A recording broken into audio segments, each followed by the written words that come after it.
ईश्वर मतलब स्व है। स्व मतलब ईश्वर परमात्मा क्या है? स्व, वो अपना है। देखिए अपना लोग कह देंगे, आप किसी से मित्रता करते हैं ना, वो कहेंगे हम आपके छोड़कर दुनिया में आप किसी से मतलब नहीं। अरे जब आपको शादी के बंधन में बांधते हैं तो आप ये नहीं चाहते कि हम पत्नी से अलग हो जाए, फिर भी क्यों तलाक देते हो? क्या कारण है? क्योंकि आपके हृदय में वो स्व नहीं है। आपके हृदय में स्व ईश्वर ही अपना है, वो पर नहीं है, वो स्व है। पर होता है पराया, स्व होता है अपना।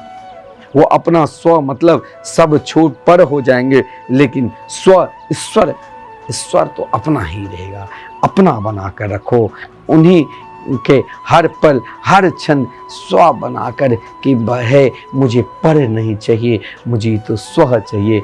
हे ईश्वर आप मेरे निकट ही रहो। अतः उसकी परतंत्रता नहीं होती है, स्व की परतंत्रता नहीं होती है। अपनापन जब हो जाए तो वहां परतंत्रता नहीं आती है। और स्व यानी भक्ति स्वतंत्र साधन है। भक्ति एक स्वतंत्र साधन है, वहां पर नहीं है, वो तो स्वयं भगवान है। भक्ति स्वतंत्र सकल सुख खानी, बिनु सत्संग न पावहि प्राणी। मानस में उत्तरकांड में बड़ा सुंदर भाव क्या है? भक्ति स्वतंत्र सकल सुख खानी, बिनु सत्संग न पावहि प्राणी। सत्संग भी भगवान देते हैं। जब द्रवे दीन दयालु राघव, साधु संगति पाए। क्या है सत्संग? क्या है सत्संग?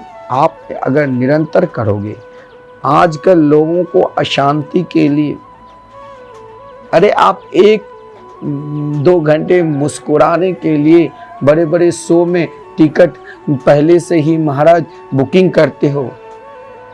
फिल्म देखने के लिए जाते हो मॉल में, बड़े बड़े शो में हंसाने के लिए आजकल कमेंट्री वाले सब खूब कमा रहे हैं आपको हंसाने के लिए।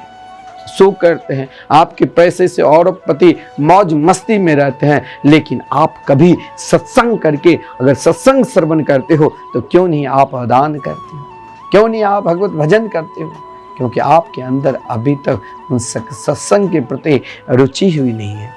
सत्संग में तो वो प्रसन्नता मिलेगी, वो सुख मिलेगा। हर कार्य व्यक्ति कोई करता है किस लिए? शांति के लिए। लेकिन मैं आपसे कहता हूं कि आप सत्संग से ही मानव मात्र को शांति मिलती है।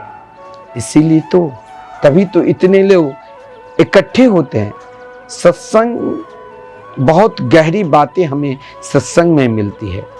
सत्संग, आजकल आप सत्संग में जाते हो, लेकिन सत्संग में जाकर आपको कोई हंसा रहा है, आपकी घर की बात कह रहा है तो आपको बहुत अच्छा लगे। लेकिन आपको अध्यात्म से जुड़ना चाहिए। अध्यात्म से सत्संग कोई नाटक नहीं है। अभिनय वाली बहुत सुंदर करके आएंगे, पर्दा हटाओ, वो नाच कर आपको दिखाई देंगे, आपको बहुत अच्छा लगेगा। लेकिन सत्संग तो आपको श्री कृष्ण की संगति करा देंगे। जिस दिन से कृष्ण से, परमात्मा से संगति मिल जाए, वही अपने जीवन का सर्वश्रेष्ठ सत्संग है। और वही जीवन को सत्संग से ही शांति मिलती है।